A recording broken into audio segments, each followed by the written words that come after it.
The views and opinions of the host and guests are their own and do not necessarily reflect the position of the management and staff of Guardian Network.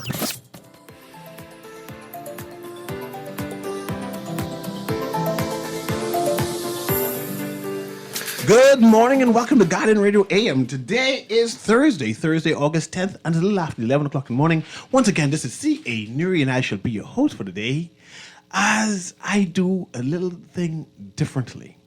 Now, mind you, today's supposed to be open line Thursday. I want open line because the news is the same news as yesterday, basically. And I will save an open line for another day where I analyze the news. So, few minutes ago, I was doing bullying. Yeah, at times I bully people. And guess who I was bullying? I bully Erin Green because she was interviewing people. And I said, Erin, since I know you, you've never been interviewed on the radio. I know people interview me, and I had to give all my history or whatever it is. But I want to know you.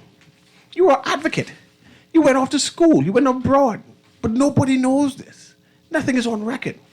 So, you know, we had some wrangling before. We had some wrangling because she said no. And I said, yeah. And she said, no. And I said, yeah. And she said, no.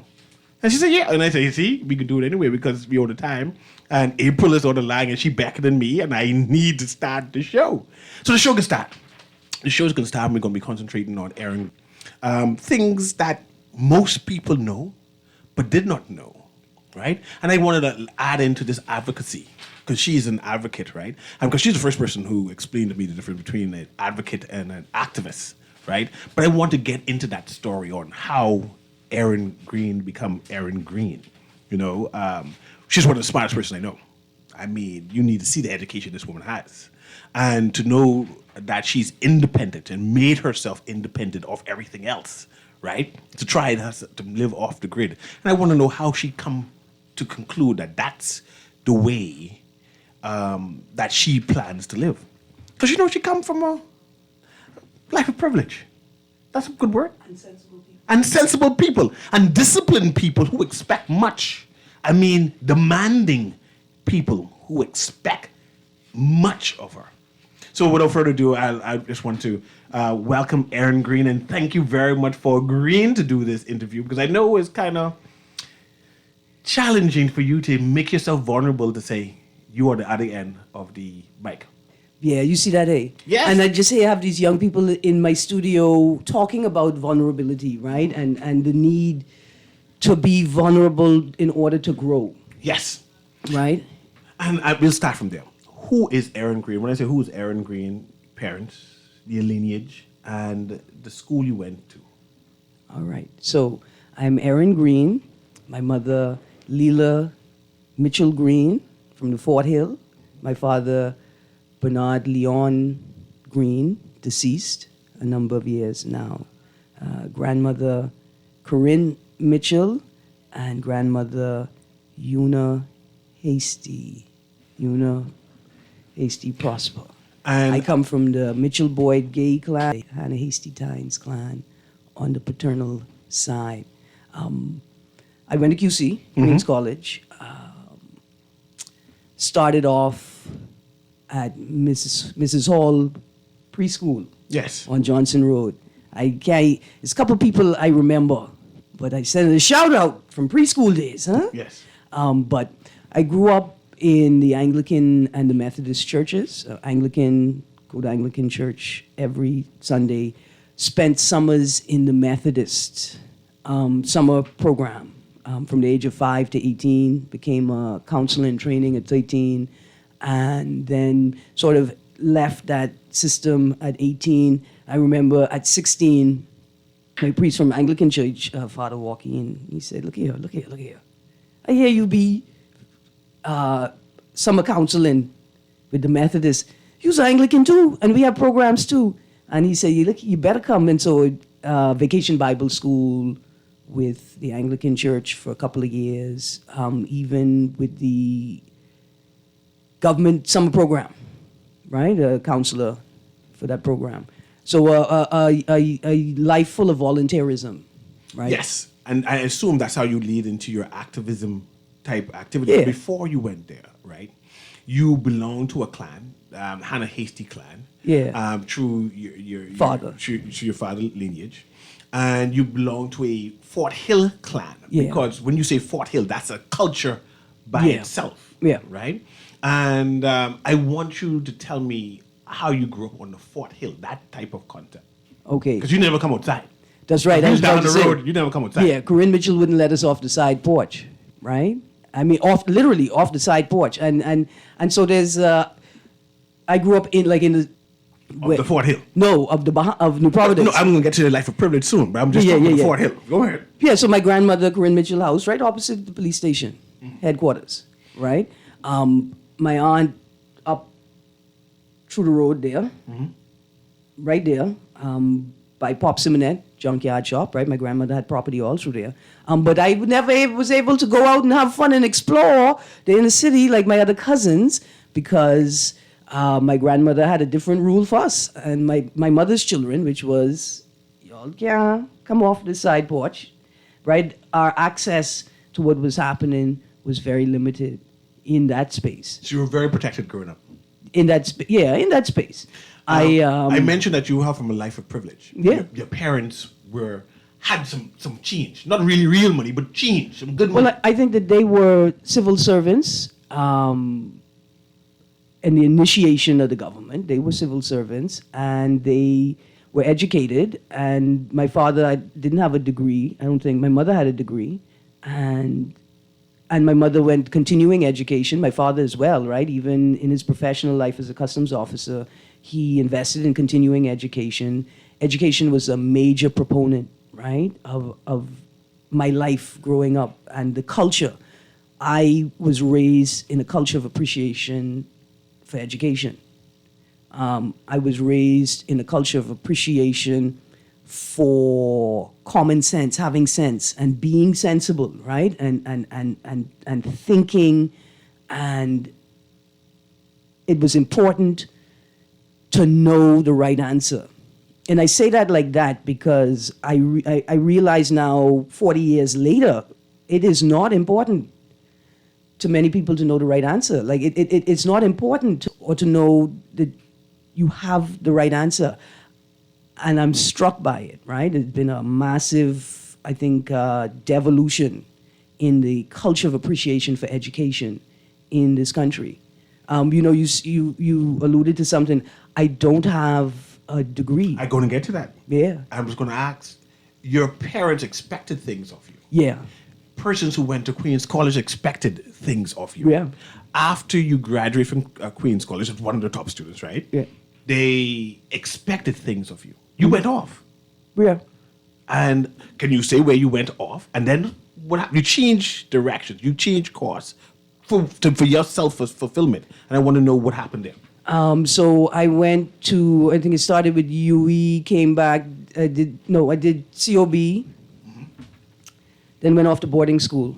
So you went off to boarding school. Where did you go to boarding school? I went to a boarding school that a number of Bahamian young women have gone to St. Elfin's all-girls school. Yeah, my wife went to St. England. Elfin's. Yeah, Yes, yes. absolutely. Go ahead. And so I don't have a bachelor's. I've got a number of A-levels. And so like when you talk about like the expectations from my family, I think there is a bit of a disappointment, right? Like I said, my uncle told me when I got an A for achievement and a C for effort that he was not pleased because if I had put in more effort, then maybe I could have gotten even more than an A, right? And it was like, but the A is the top of the line. He's like, nah, it's not. It's not the top of the line. And so I could feel that, right? There's a sense of, but if she had a degree, maybe she'd make more sense. Or maybe some people say maybe she'd actually make sense. Some people think I'm not making any sense. And some people are like, she's smart. So I think, in that culture, appreciation of culture of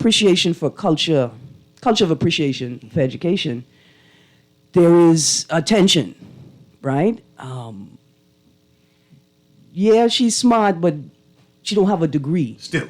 So right. Has that been like a stumbling block because of your term in terms of making money, in terms of having quality of life in terms of Without a doubt, because you go look at an application, the criteria is you got to have a bachelor's degree. And I come to an interview, and I can speak and I can show that I'm intelligent, that I have sense, that I have the requisite skills despite the degree, but it is a stumbling block. And particularly after I became an advocate, right, a LGBTI rights and a human rights advocate, that was a stumbling block. And then not having a bachelor's degree made it easier, right, to blockade.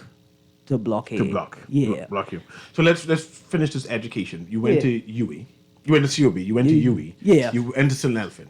Yeah. And I came back to you COB. came back to COB, okay. Did the COB UE law program. So you went to law school. Yeah, I went to law school. I don't have a law degree. I am not a lawyer. I don't have a law degree. I haven't been to the bar. None of those. I don't qualify for none of those things. But I've been to law school. You've been to law school. And I can tell you, I've been to law school twice. I tried it. I You really went tried to law hard. school I went twice. Two I tried separate hard. individual times. You said, man, I'm going to do it in this and Yeah, that. I could be honest with you. UB taught me a lot of things. COB and UB taught me a lot of things. And one thing it taught me, perhaps the most important thing, is to not settle. To not settle. Right? Like when you know something is not just, don't settle. I think my experience at COB and UB, I tell people, I say it on this show, I said it on Guardian platform. I've dropped out 4 times, and if you all have me back, I come in, and I'm prepared to drop out again if I have to, right? And I'm not going to settle. And people say, but what hubris? Who you think you is? You gone to the school for them to teach you, and you're saying that you're not going to settle for what it is they're providing. But I think that's something that we need to teach our young people. Part of that is my privilege, right? There are people who say, look here, I'm not settling. I'm getting this degree so that I could go on and do what I know is intended for me, right? I'm just doing this. I'm just getting it done so that I can move on to what it is I really want to do. And I'm not discounting that at all. I'm not discounting that spirit in Bahamians that have gone through the UBCOB system. And if I had children, maybe my experience would be different, right? But I've been privileged enough to be able to stand on some principles. But before we delve briefly on your personal life, and I said vaguely, right? Compare and contrast you living in the United Kingdom and the Bahamas, right? We have some hiccups here in the Bahamas. And the United Kingdom was to be first world and develop, right? What is the starking contrast between the two realities? Systems work. In England, you could get up every day and trust that systems will be working. And when they weren't working, you know that the system is still working because there's an indicator that the system's right. And I think that's one of the biggest differences in being in Britain. I was in London, I was in Derby, being in the UK and versus being in the Bahamas. I was in the UK, I experienced 2 power outages the entire time over a space of approximately from 1996 to 1999, for like 4 years. I experienced 2 power outages. One in Derby in a snowstorm in winter, and then one in London. And there was no guessing when the power would come back on. Notices, you know what I'm saying? The systems were in place and systems worked, and you could go about your individual life not worried about having to be a part of a clique or an association to have access to information to make things work. Things work the way they're supposed to work, and you could trust that. So you're saying that the United Kingdom had checks and balances, and the Bahamas tend not to check for the balances, essentially. But also, because you complain about traffic all the time, you complain about power outage all the time, right? But acknowledging that we're a young country, right, and we still have. We're such a young country compared to Great Britain in such a young nation, different from country. Such a young nation compared to Great Britain that we don't even realize that we don't have systems yet. We just thought that the systems would automatically arise and that they would run themselves. And they have been running themselves for the last 50 years, essentially. But they're now on the pendulum is swinging, right? And in running themselves, they're devolving. But there's a big thing. We still meant systems, right? When I was in Great Britain, I never actually operated a motor vehicle. You didn't learn to drive? No, I didn't. I knew how to drive. I didn't drive. I didn't have access to a vehicle. I wasn't insured. Driving a vehicle was never part of the game. I was in a private vehicle, not a taxi, but a private vehicle over those 4 years, no more than 6 times. Subway, train, bus, pedestrian movement, right? That's it. The transportation systems worked reasonably, very, very well compared to what we have here.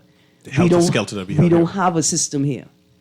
And you could rely on that. So as a student, I'd get my my transportation pass, which would be bus, train, or subway for the month. And all I had to do was touch my card to the machine or slip it in a slot, and I was good for the entire month. Bus, train, subway. And hopefully we get there one of these days. But let's get back to you. Yeah.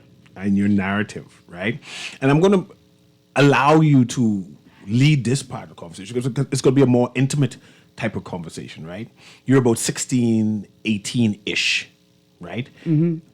Moving into your sexuality, trying to find yourself. Mm-hmm. And one of these days you found, hey, I different. Mm-hmm. And I want to know that transition or that acknowledgement that I'm different, and then how you maneuvered, work your way to find your space and say, okay, I am comfortable with myself. I was quote unquote straight for most of my life. I understand that. So I didn't- you know to go back. You just quote unquote what? I was just straight. I never explored it. I never thought about lesbianism or a relationship with a woman until I was well into 18, 19, not even 19, 20, well after I came back from boarding school. Like well after. It wasn't a boarding school experience that caused that. When I was in boarding school, I had a boyfriend. My boyfriend wrote me a lovely letter. He's the most beautiful man ever, right? I left as an 18-year-old, I'd leave for boarding school to do A-levels, right? And after about 4 months of being there, he wrote this beautiful letter to say, hey, the distance is too much. I have needs. I don't want to cheat on you. And so I'm writing to let you know that I have to break up with you, right? And I love you, but he's a man, and I have needs. It's a beautiful letter. I love all men because of that letter, right? This idea that because you're a lesbian, you don't love men. That letter, it was just a moment. I saw what man was, and I keep that, right, as a standard for other men. Left boarding school, I think I went to UE for half a year, came back, and made a friend, a male friend. We started hanging out together, and I realized moving through town and meeting people and meeting women and meeting men as well, right? I realized that I enjoyed my engagement with women far more than I enjoyed my engagement with the men that I met at that time. Now, interviewing Aaron Green, I identify as a lesbian, a preference for women. I experience attraction to men. Because I'm sexy. I know that. She's be looking at me. No, go ahead. Sorry. You're allowed to love yourself too. Okay. And I appreciate that, right? You're allowed to love yourself. Yes, okay. And later in life, I realized that, and I was even open to it at the time, At the time, I was open to the idea that I am just not attracted to the men that I am meeting. I am just not attracted to the men in my circle, right? And perhaps I need to meet more men. And I went on and met men in the Caribbean, met men in the UK, and just realized that I was appreciating my engagement with women and relationships with women far more than with men. I love men, I appreciate them, and in many instances, especially when I was younger, it wasn't that I wasn't attracted to men, I wasn't aroused by men or didn't want to be in relationship with men, but particularly when I became a public advocate, I felt that it would be problematic and unreasonable and maybe even dysfunctional for me to attempt to have a relationship with a Bahamian man as a bisexual out LGBTI advocate in the Bahamas. And that what man will walk around and say, yeah, no, that's my thing. Yeah, she see other people, she see other women, but that's my thing. And I realized that just isn't, it just didn't make any sense at the time. It seemed unsafe. And so really pursued anything with those men.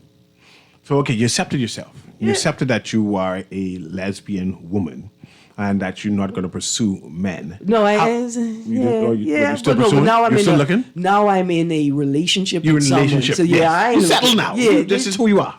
This is who you are Yeah. now. I want to know, how did you become an advocate?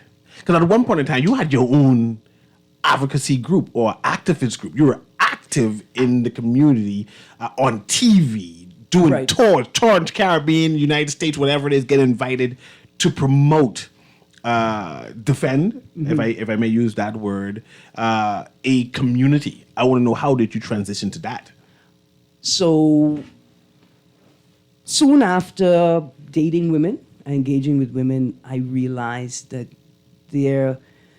generally in the Bahamas, our interpersonal relationship dynamics are a bit wonky. Like, I felt like the way that men and women related to each other, the things they expected from each other in many instances were dysfunctional and problematic and even sort of contradicting and combative, right? So I say, then I look at the way that gay people, queer people, men and women, the way that they were interacting. Like, I trying to find out where the people socialize, and it's a secret. It's this and that.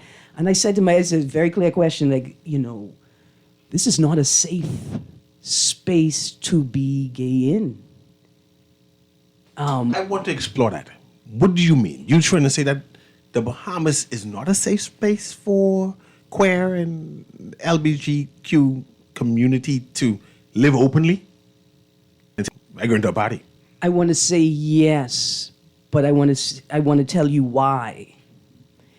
It's not that the Bahamas is completely and totally intolerant to gay people or any visible expression of their sexuality or their relationships. That's not it. It's that generally we have devolved into poor interpersonal and intimate partner relationships. Our social and familial boundaries and rules have devolved. And within that context now, you have people who have same-sex attraction trying to live and experience themselves in like clandestine ways, right? So for instance, I used to bartend at a spot. One night a week at an event, I used to bartend. I used to tell jokes and bartend the rest of the time. And a number of women and younger women would be flirting with me and coming on to me in a space with their male partner right there. Oh, look at that. Right? And I realized that those younger people were not taking into account, right? Like they weren't being, I don't want to use the word integritous, right? Like they weren't acting with integrity, but they weren't thinking critically. They weren't thinking rationally. They weren't thinking about their partner. They weren't thinking about their partner. And so I realized quickly that we need to advocate for safe spaces, and we need to do work within the wider community. I see we have a caller here, but Yeah. you said about safe spaces, and Yeah. I want you to expand on that only because recently, Yeah. even though this interview is about you, even because recently, there is a promotion to have a safe space for the community to be downtown. And it was advertised for the community. And of course, social media got ablaze. Yeah, People demanded that it can't happen here. yeah, There'll be no safe space for that community here. Yeah. We don't want you to be safe in that community. I want to know, as a person in that community, how does that make you feel? One, what does that say to other people in the lifestyle too? And is there a definite need to carve out safe space for the all people right. in the community? Before we go to the call, I don't like the term "in the lifestyle." And forgive me for But that. that's cool. We can explore that a little later. And then just saying that. You got to introduce the caller, not me. No, I was going to let you explain that and come to the call Oh, afterwards. okay, cool. Okay, cool. Lifestyle is separate from orientation, right? Lifestyle is like after work, I unwind by going to happy hour.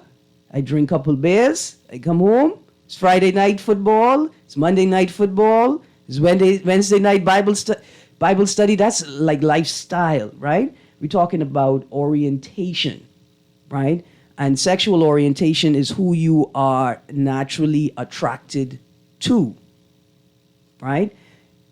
Behavior and lifestyle are separate from orientation.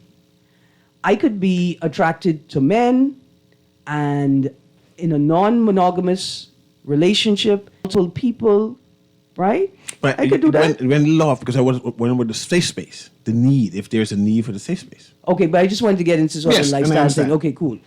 Of course, there's need for safe spaces, right? I just had a group of young Christians on talking about the space that they have created for young people to explore Christianity and themselves in a safe space. Everybody needs safe spaces. Young people need safe spaces in their homes, right? They need a safe space where it's only things that are appropriate for kids to see around them. They need a space where, like, if they watch TV, they shouldn't be watching TV with you at 10 p.m. They shouldn't be watching what the adults watch. They need a safe space. In the same way, LGBT people, given the violence that they experience, sometimes at home, sometimes in the workplace, sometimes in the general community, sometimes in relationship, they need a safe space to be able to just be without fear that somebody is going to attack them, whether it's psychological violence, spiritual violence, or physical violence. I'm going to be brief because I want to continue our interview with you because I want to know, you mentioned safe space. Have you ever feel unsafe, threatened, living as a lesbian woman in Bahamas? And I want to know also, you're not active in terms of advocacy. And I want to know what happened for that too. But let's go to the caller for that. Go ahead, caller. Can you hear me? Yes, thank you so much for taking my call. Aaron, I really appreciate you for just being, if most people were comfortable with themselves the way you are with yourself, the world would be a better place. But I feel for what you're trying to do in this safe space. Tell me, how do you manage how would you manage your life if now that you with a female, and if she up one morning or evening and say, look, I don't want you anymore, how much would that break you up? Or because I know persons of this type of persuasion, they seem to have a hidden level of anxiety, which can become very violent. I've witnessed it. Yeah. Around, okay. So I wonder how would that affect you? And then bring me up to speed with the LGBTQI. Explain that whole gambit Of letters. letters to me, and I'll hang up and listen. All right. Thank you. Okay. So let's start with LGBTQI. When the acronym started, it was LGBT.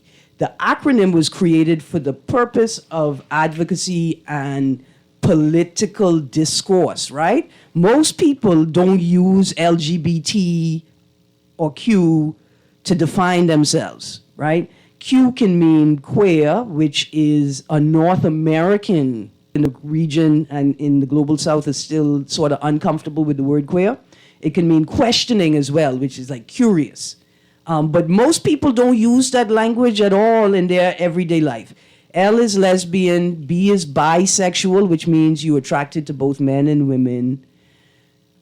G is gay, T is transgender. I is intersex, which we commonly know as hermaphrodite. But hermaphrodite is considered a derogatory term or slur now. But for people who are sort of Christian, they would know the term hermaphrodite, and that means intersex.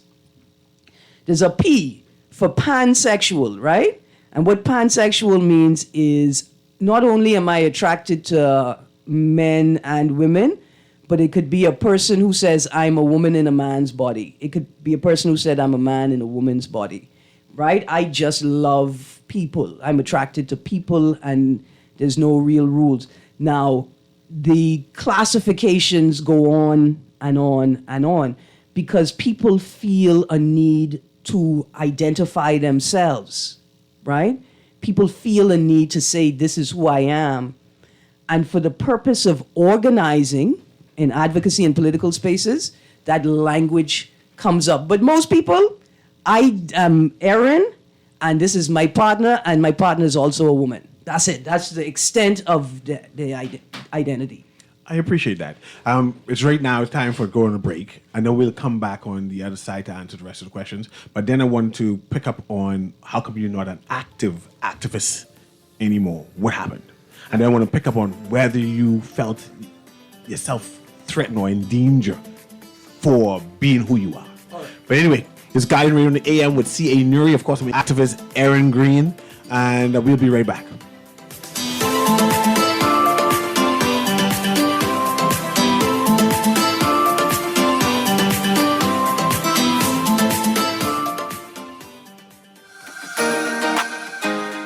Are you ready to win your ship $8,000 in cash when you capture the spirit of the Bahamas with your camera? Scotiabank, in partnership with the Guardian Media Group, invites all youth, amateur, and professional photographers to enter the Celebrate Bahamas 50 Photography Competition. Visit GuardianTalkRadio.com or bs.scotiabank.com to find out how to enter. Snap those photos and send them in by Friday, August 31st. Let's celebrate our proud nation in photos and win your share of $8,000 in cash. Terms and conditions apply. Vaccines protect those we love the most, our children and our grandchildren. I vaccinated my children to protect them. Getting your child immunized can protect them against diseases like polio, measles, whooping cough, and others. So protect your child today by getting them immunized. My grandchildren are vaccinated. You should do the same. Vaccinate your children and your grandchildren and make sure they are safe. Vaccines are essential for new and returning students. As you begin back-to-school preparations, ensure that your children's vaccinations are up to date. All vaccines are available at all public health clinics. Brought to you by PAHO WHO, the Ministry of Health and Wellness, and USAID.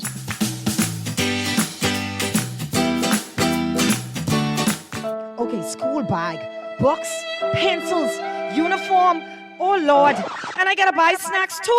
The Guardian Media Group and AML Foods want to help families in need with our first ever Back to School Snackathon. What's a snackathon? Well, we want to help by assisting in donating school snacks to children that may need them as they head back to school this year.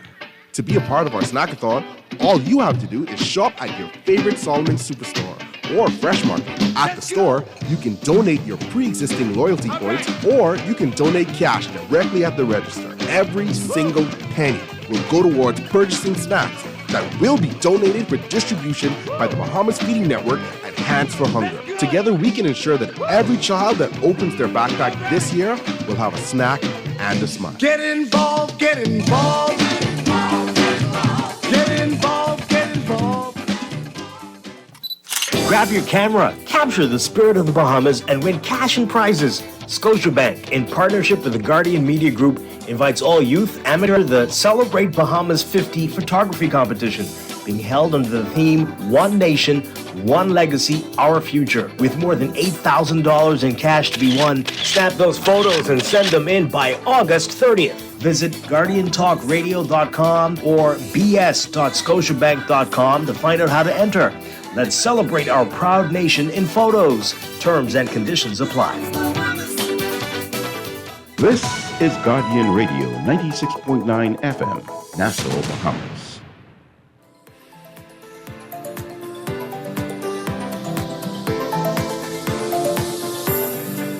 And welcome back to Guardian Radio AM with C.A. Newry. Of course, today I'm interviewing Aaron Green, advocate, human rights advocate. Once upon a time, before I knew you personally, right, I said, oh, that's Aaron Green, the gay advocate. But you were not a gay activist. You were a human rights activist because you did human rights work, right? Once upon a time, like I said earlier, you were on the TV, you were traveling, you were on the circuit. Something happened. You don't do that no more. Okay, so yeah. Well, I'm still an advocate. I'm always an advocate. I haven't been in the front line of advocacy, it appears, for a long time. My advocacy has evolved. When I started my advocacy work, I joined an organization called CAFRA, Caribbean Association for Feminist Research and Action. It's a regional umbrella organization with a body in the Bahamas. And I worked with that organization for a number of years, joined in like 1999, 2000, and then became the local rep for the umbrella organization.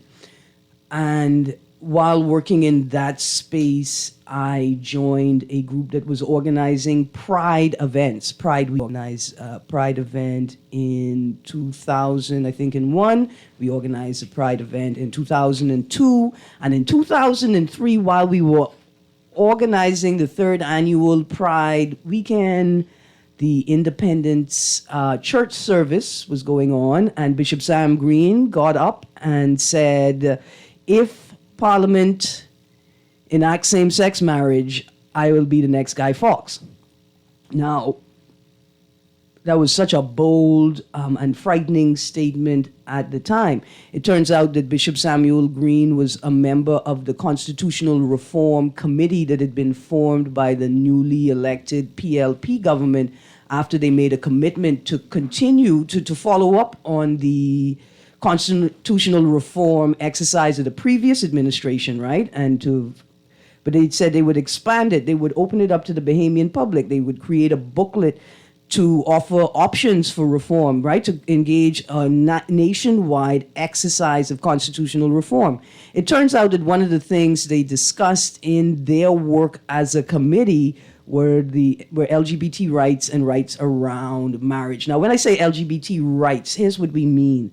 What we mean is that LGBT rights are human rights, and LGBT people are prevented from experiencing or enjoying the same rights as other people, or when their rights have been breached, the state refuses to recognize that these are rights that everyone should enjoy. Bang.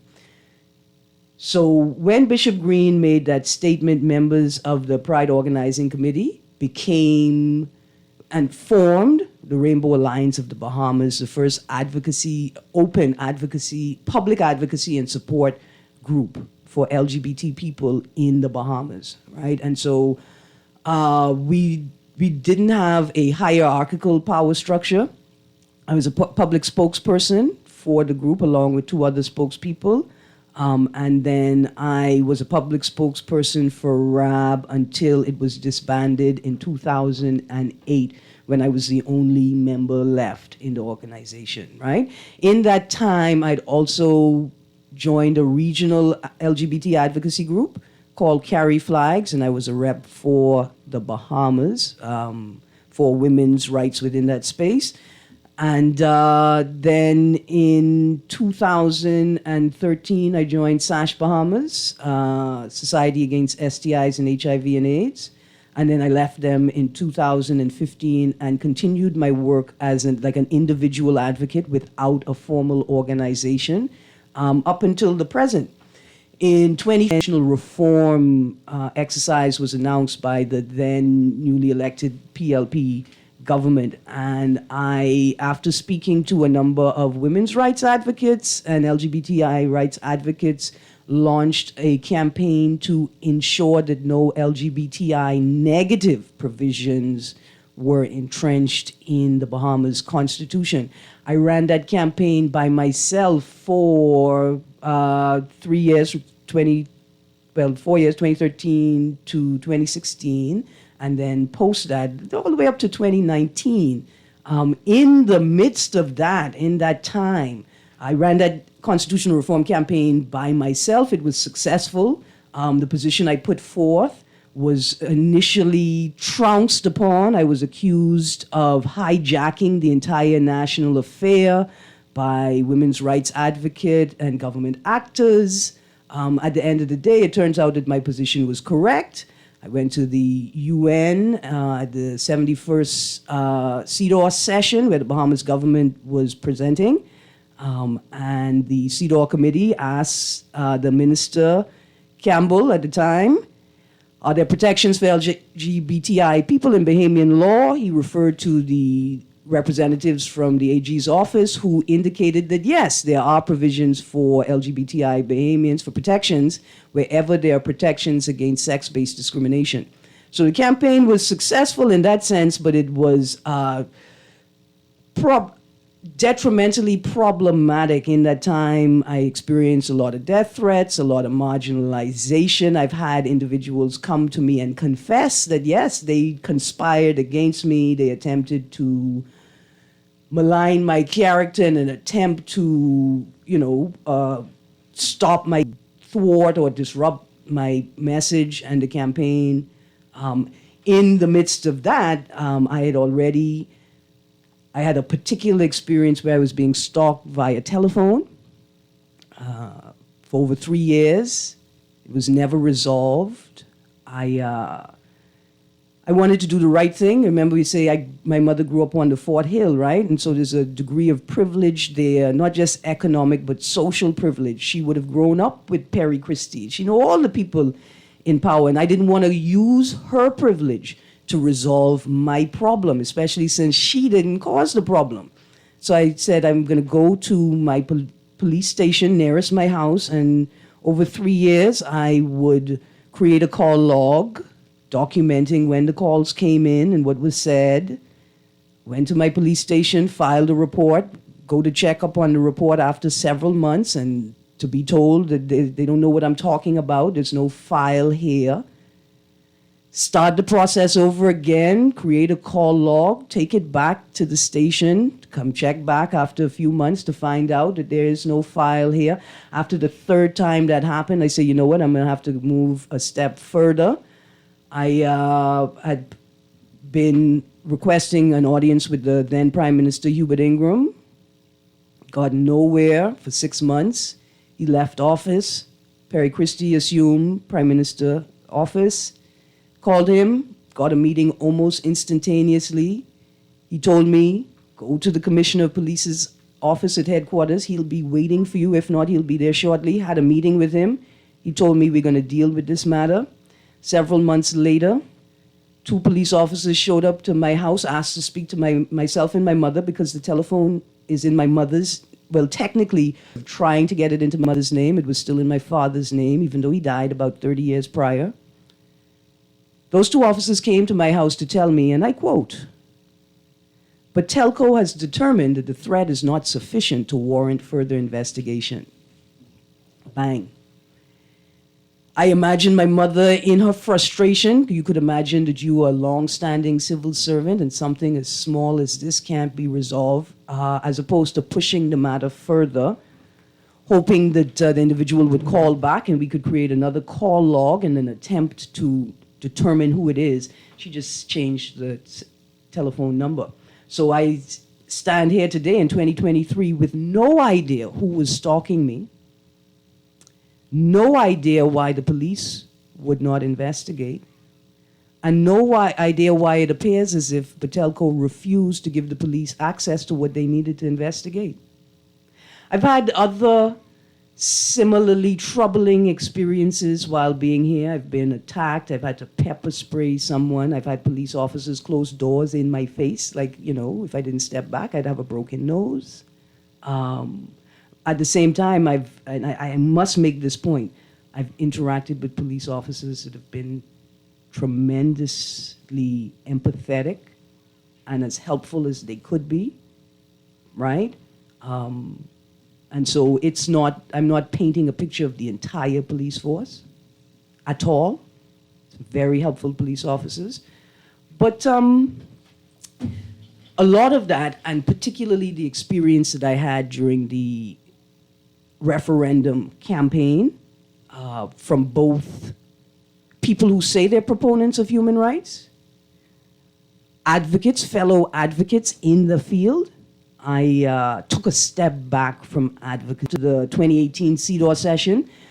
Fortunately, I was invited to speak at the Commonwealth Law Association conference back-to-back, so 2019 and 2021, which I think took place in 2022. I was invited to speak, and I was able to present my positions in various forums at both events. So I had taken a step back from advocacy. With the tabling and passing of the Protection Against Violence bill, I am taking a few steps forward back into advocacy. But I've never, let me just finish it right here. Mm-hmm. My advocacy has evolved to the principle of everyone has a right to a life free of violence, and that's where my work sits right now. So it doesn't seem like it's frontline, but I'm always advocating. I appreciate this interview, Aaron. I know it took you a second to say, let me be vulnerable and ask the questions. Yeah. So we got to continue this because I enjoyed where this is going, and I want to talk more about your advocacy work and what's new for Aaron, what's next for Aaron Green in general. So perhaps we'll do that on another week, another time. But this has been Guardian Radio on the AM with CA Newry. Thanks very much for Aaron yielding to me for a second. Yeah, and we see you tomorrow, right? Have a wonderful day.